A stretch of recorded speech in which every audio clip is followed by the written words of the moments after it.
Okay, guys, here I am. I'm going to give a lecture on personality psychology today. I love personality psychology. I wish I could be in person to give this lecture. Personality is about individual differences. Now, we could talk about our individual differences in like hair color or no hair, length of hair, skin color, weight, height, but we also vary in our mannerisms, our peculiarities, the way that we carry ourselves. And so that's just what I want to focus in on is these individual differences in how we think and feel and act. I don't have my pen on here. I'm trying to do this, but especially thinking and feeling and acting is a big part of that too. And so there's three different people, but today's lecture, I broke personality into two parts, is just about Sigmund Freud. So there's a lot about Freud. And then part two, which will be another video, will be this right here. Okay, so for part one, Sigmund Freud, here he is, this silly little cartoon of him. And you don't have to remember this, but it just gives you an idea of when he was around.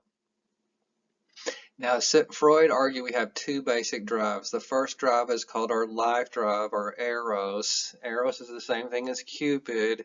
Why would it be the same thing as Cupid? Because he sees the life drive as the same as our libido. L-I-B-I-D.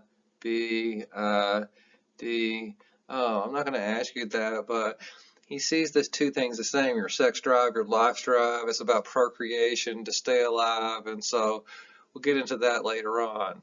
But the other drive he talks about is your death drive. That seems weird that we have a death drive. Not to me, because like I'm a big Grim Reaper, I don't know, right here on my arm. But the death drive doesn't always mean that you kill yourself. So this is all about death. It means that you might destroy yourself. I think about people who are cutters. I'm fascinated with people that are cutters because I'm always beating myself up. But sometimes people that have a lot of thanatos, instead of taking it out on themselves, they redirect it outwards. And so I have this quote, it is the tortured who turn into torturers. For instance, John Wayne Gacy. Why do I have him on here? I'm fascinated with serial killers, but he couldn't come to grips with his own homosexuality. So what would he do? Well, he was married, but then he would go troll for young boys.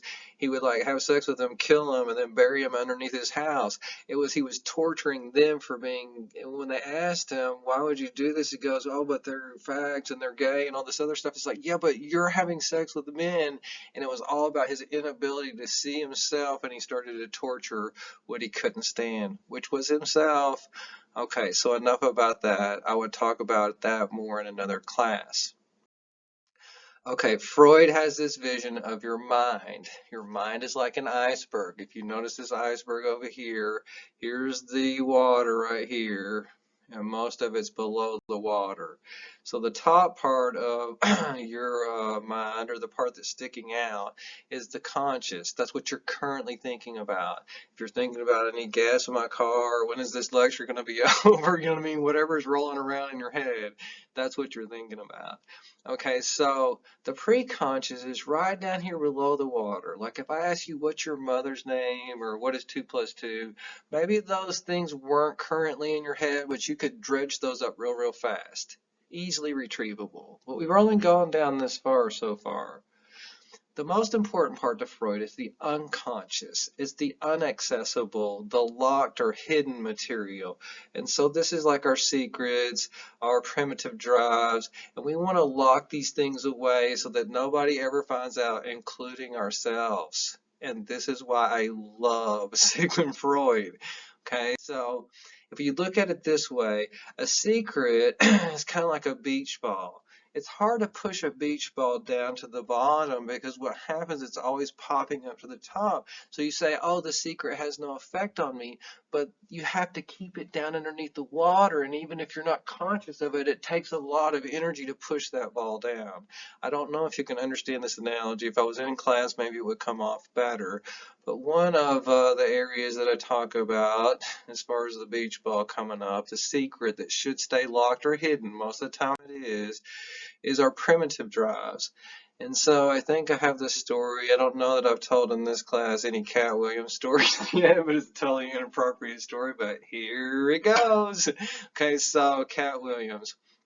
It was a real incident. I can't remember how long ago. Maybe it's been 10 years ago in California where people climbed into the tiger cage and they got eaten.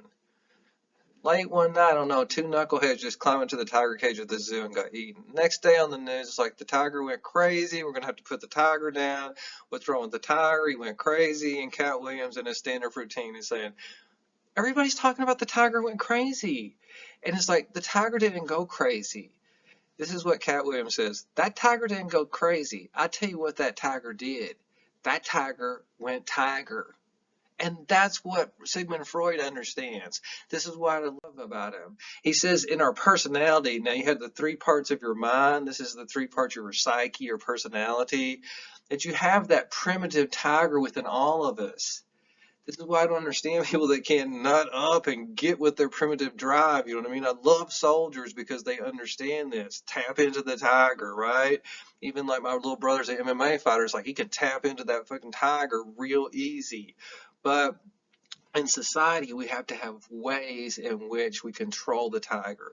So as we grow up, we learn there's social consequences. You can't just go steal stuff, hit people, do whatever you want to, that there's going to be consequences to acting like a tiger. Now, so he says we have these little voices in our head, or whatever you want to see it as, this part of ourselves that's keeping that primitive beast in check.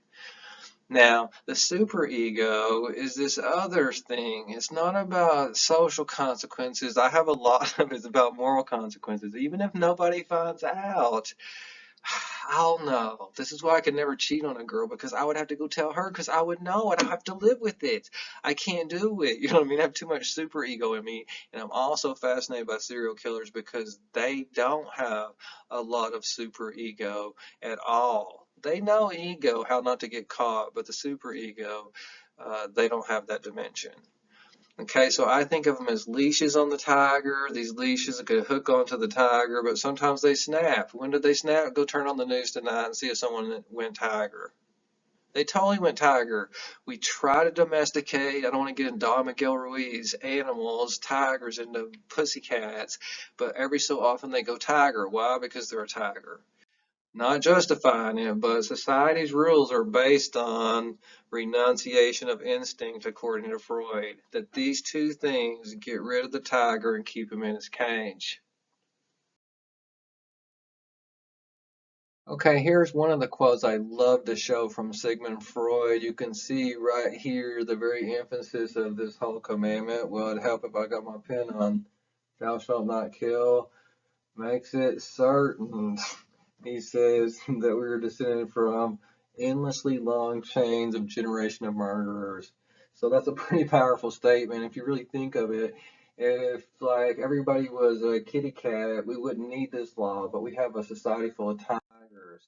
And so the Smashing Pumpkins, I'm probably getting too old to use this reference. The killer in me is the killer in you. I love the Smashing Pumpkins. That we all have the tiger within us. We don't let it out of the cage, but we all have it within us. Now he uses this analogy between the rider and the horse down here. And here's his quote right here about the ego. This is Sigmund Freud.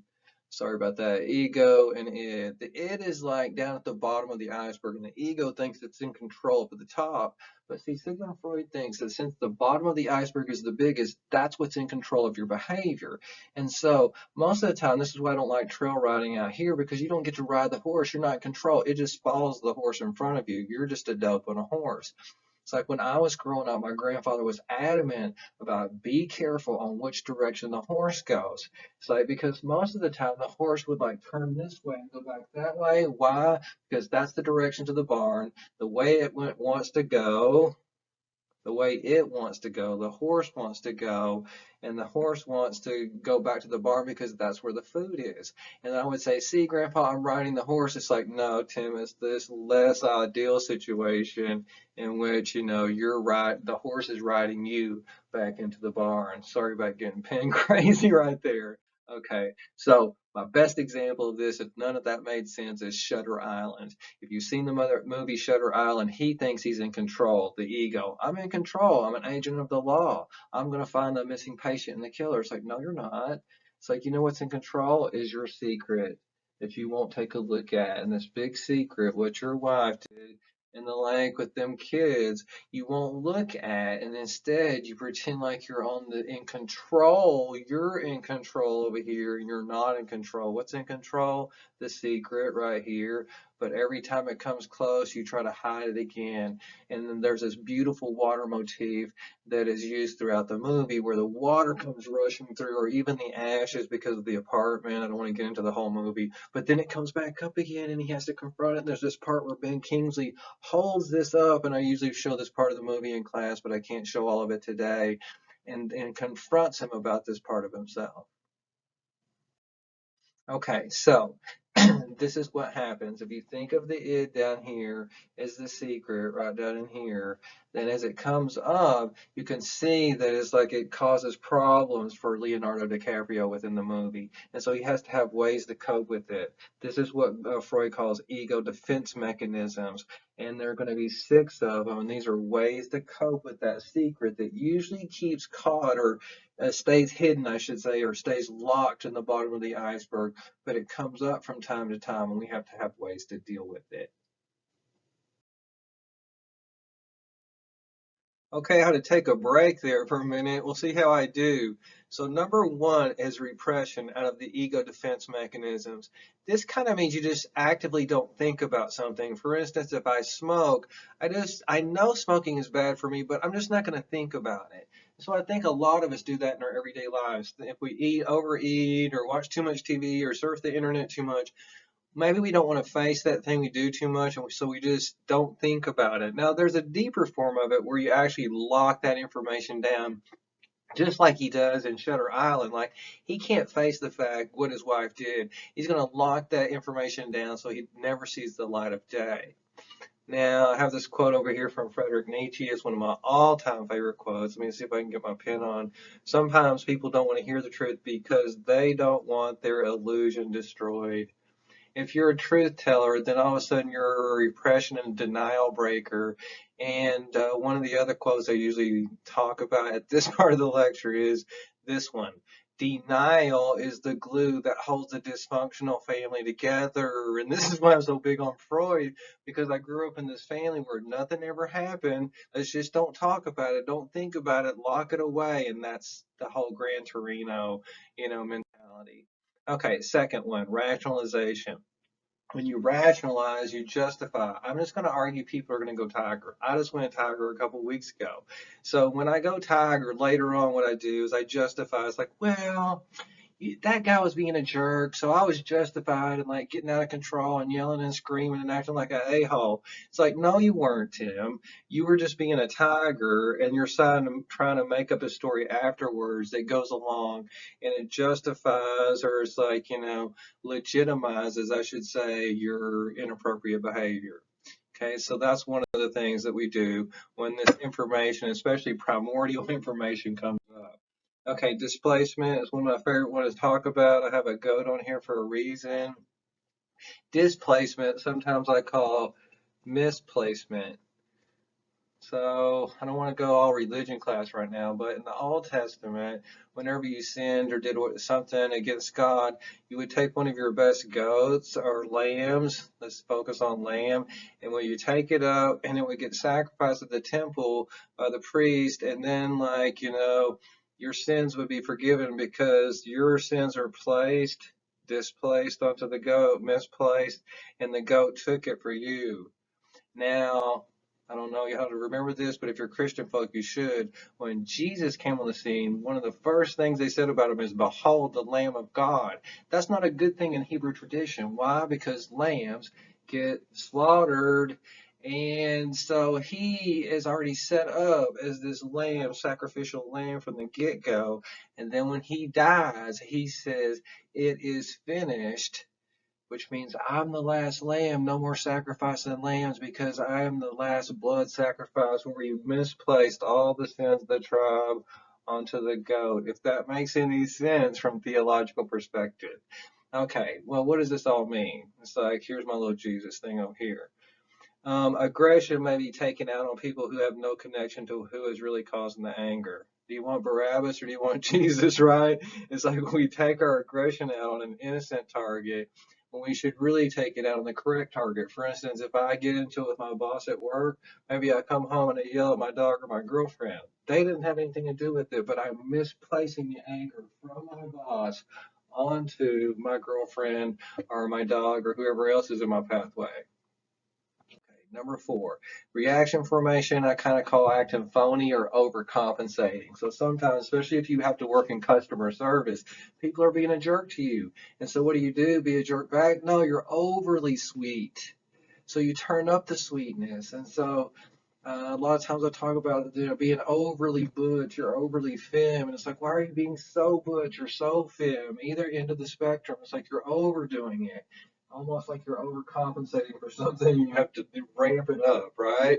And so you can understand that reaction formation. Your id is telling you, go tiger on them. Tell them to, F off.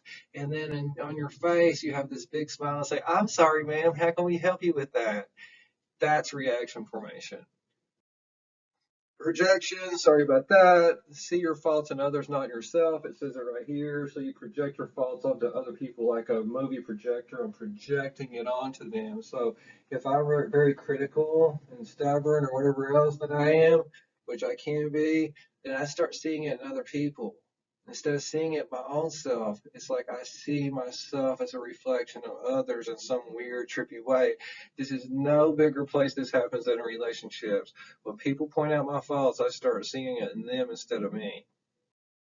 Okay, and number six is the only one that he sees as a positive, and this is sublimation. Sublimation is when you channel this tiger energy into socially acceptable or activities, it says down there. I can't even read it because I'm blogging it out. And so I think about music because I listen to a lot of rap or punk or really intense music, but you're able to channel all that anger like Eminem when he first came out could channel all that anger into his rap. The same thing about painting, artwork.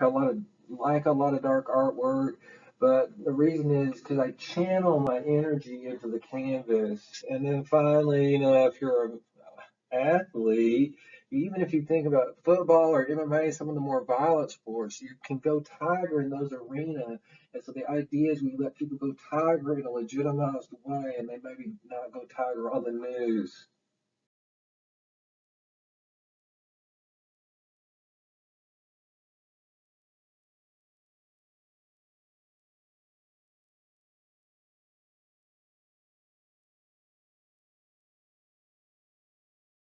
Okay, so this is the last section for Sigmund Freud. I'm going to go through this. A lot of teachers would never teach this, but two of the reasons I teach it. Number one, a lot of people were treated underneath this paradigm, psychosexual stages, early on, especially if you look at Alfred Hitchcock movies and stuff, they have this Freudian theme where people are treated underneath these stages. And then number two, a lot of popular terminology comes from these stages without you even knowing about it. So these are the five stages. I'll go through them in turn. They're about your body and the sexuality or sensuality, libido around these different areas of your body, your mouth. I don't have this on here, but these five stages is kind of like weird, especially it was very controversial back in the day, back in the 1900s or so, talking about this kind of stuff, the turn of the century. But you can get stuck in a stage, like get an oral fixation or anal fixation, whatever else it is. And so later people talked about complexes like inferiority complex, Alfred Adler.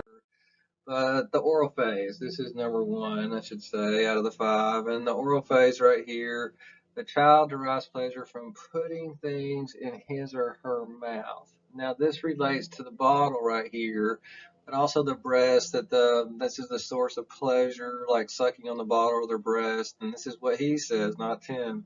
And so weaning, I changed this finally. Weaning is the first focus of this stage. What is weaning? You wean people off the bottle. You could be an animal and just act like an animal forever, but we have to wean you off the bottle. I grew up around animals like my grandpa's like, hey, you see those little baby goats? Go wean them away from the mama goat, the nanny. So at a certain age, it's that age appropriate time to get them off of the mama goat. Now, either I wean too early, and if I wean too early, those little goats are too thirsty and they're always looking for something to eat.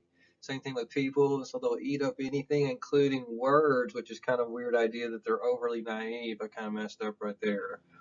Now, other people get weaned, goats get weaned too late, and then they're always spitting out everything right here because like they're overfed, and so they including spitting out ugliness. So this is overly nice, overly mean, nice and mean people.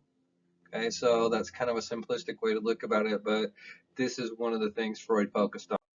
Okay, so second stage, which is even weirder, it only gets weirder from here, is the anal phase. So here, Freud says the child has some kind of pleasure from going to the bathroom. I understand, maybe not pleasure, I would say relief, right? It feels good, but that's different kind of feel good. And so potty training is the focus of this stage. And so first thing you have to train, I would say a puppy. Wean the puppy. You can't take it home until it's weaned, and you don't want the puppy using the bathroom on your floor. So you do the same thing with the dog. Okay, so if you are really harsh during this stage, though, when you potty train your dog, you can freak your dog out. And so the dog will always be weirded out about making a mess. And so in this case, this is why Freud sees people are OCD, is that they're anal retentive. And that's why we use this term in our popular culture by saying he's so anal or she's so anal. And what it really means is anal retentive, that they're really, really a neat freak. Okay, the other end of that spectrum would be over here, which we don't use this term, I'm glad, anal expulsive, but this means you're a slob, okay, down here, and so you have a slob and a neat freak, that you have this dimension that happens, and guess what? One of the popular movies back from the 60s, or maybe it was 50s, but I think it's the 60s, was like The Odd Couple, where you had the slob, this guy right here, Walter Matthau, with the neat freak Jack Lemmon right here, and they were paired as roommates, and so it played off this Freudian dimension. Okay, this is kind of how I see it. If this is the baby right here, oops, I don't have my little marker on here. Here's the baby right here. He's like a little tiger, and he's going to grow up to be a tiger. That's the primordial animal that Freud talks about. But we have to control that tiger. And so the parents, as the baby's growing up, say, oh, no, you can't breastfeed or bottle feed forever. And no, you can't just use the bathroom anywhere you want. They might be harsh or rude about how they implement these rules, or they could be really lax, right? And there'll be other rules that come along. And I have this little leash on here, you can't see it, but it's like a leash on the baby, and they're holding the baby in, making the baby a kitty cat instead of a tiger. Okay, so you can get off of this one. Phase number 3 is the phallic phase, which is also the penis phase. But Freud even said sometimes a cigar is just a cigar. Not everything is the symbol for a penis. But the child starts here touching themselves on what Tim calls the no-no spot. Now, I don't know what kind of family you grew up in, but I grew up in a real Victorian family, and usually I tell stories on myself right here, but we're not in class. But it's really disturbing to some parents about the sexuality. And really what's happening is that the parents are learning that their baby is a tiger. You know what I mean? Whether it's bottle feeding, it's like, okay, it's an animal. Or where it goes to the bathroom, that's an animal function. Or, being sexual, this is an animal function. So what Freud uses is the story of Oedipus Rex. And so for those of y'all that don't know it, it's a really messed up story, but here's Tim's very short redneck version of Oedipus Rex. Before Oedipus was born, he had a father and mother. You don't have to remember. I don't know if I'll spell it right, but Laius and Jocasta, I think her name is. This is her mama, and they go down to the oracle at Delphi and say, "What is the fate of our unborn son? Who's going to be named Oedipus?" And here's what the oracle tells them: the fate of your unborn son is to grow up and kill you, Laius. He's going to murder you. It's like, well, that's not going to be a good thing. So since back in the day, maybe they don't have abortion or whatever else, they wait. And when Jocasta gives birth to Oedipus, what Laius does up here is he gives the baby to one of his servants and says, go get rid of this baby because I don't want it to fulfill its fate. Now, hopefully you're with me so far. Well, the servant doesn't want to do that. Hands it off to another servant. Maybe it was like some kind of, ad-libbing as I go. But the long and the short of it, a neighboring king who can't have children gets the baby, and so raises the baby as his own. And so when Oedipus right here gets to be of age, he goes to the oracle and says, "What is my fate?" And the oracle says, "It's to murder your father." And so he says, "Oh no, I love my father," but unbeknownst to him, that's his stepfather. I hope you're following me. Now, he runs away from home and says, "If I run away from home, I can't kill my father." And as he's running away from home, he gets into an altercation on the road and kills a man who just so happens to be Laius, fulfills his destiny. That says a lot about you can't run away from your destiny. Now, when he comes into Thebes, I believe it is, since there is no more king, the king is dead, they need to appoint a new king. Whoever solves the riddle of the Sphinx will be the new king. He solves it, and unbeknownst to him, takes his rightful place. And he also takes the queen as his wife, which is kind of gross because he doesn't know it's his mama. They marry and have kids, and I'm not going to talk about all the kids, but one of them is Antigone. If you take another class from me, I'll go into Antigone. But anyway, eventually he finds out what he does and he pokes his eyes out, and, like, it ends in tragedy, as a lot of Greek stories do. Now, why does Freud tell this story? Because he says at a certain point, little boys get to a place where their eros is directed towards their mama, their sexuality, and their thanatos, or death, is directed towards their father. And so you want to kill the father and have sex with the mother like Oedipus did. I argue it's not kill the father and have sex with the mother. You want mommy's attention, and daddy is a competitor. He's the competition. And so it's this dynamic, and not necessarily, that you want to kill the dad and have sex with the mama. Now, what Freud says, not Tim, is that little boys start to think, "Oh my God, what if dad catches on to my plan?" And so what they think is that dad will sneak in and cut off their penis. Now, I don't know where he gets all this crazy stuff from, but this is what he believes. And so they experience castration anxiety, which leads them to end the competition with their father and to ignore the mother. Now, little girls don't have something to lose, literally, according to Freud, and so they go through the Electra complex, and Electra conspired to kill her mother. I think her father was Agamemnon, if you remember, Greek history. But anyway, so it's the reverse of this. And so I don't know if you've seen this like horror movie. It's not exactly it, but the little girl does move in and start killing the mamas and trying to get with the dad. Okay, so the latent phase. This happens especially for boys. Why? Because they don't want their thing chopped off. And so what happens is they become asexual. This is right before puberty. And so they might repress their sexuality, like we talked about before, and then just have it sublimate into other activities. They just take all that sexual energy and put it into something else. And so this is where you start becoming best friends, like for little boys, with dad. Why? Because you want to be like dad one day. Now, this is Freud's theory, because eventually, when he gets into theories about people being gay or people's gender identity, he thinks, "Oh, well, feminized boys were mama's boys and masculinized women were daddy's girls," and all this other kind of nonsense that didn't really pan out in the world of sexuality or even gender identity. But we were in class, I'd go into that in more detail. So basically, the kids, especially boys, go into hiding. He argues girls don't have to go into hiding because they're not going to lose something. Boys have something to be chopped off. So they go into hiding until they come out of hiding, which is the last phase for today. It hasn't been weird enough. And this is the genital phase where they come out of hiding. And so that word is just hiding, right? And when they come out of hiding, then they find somebody that's not their mama or their dad to be their sexual partner. And this is where a lot of people like pick up on that. You kind of marry your mom or marry your dad, that it's like kind of a surrogate.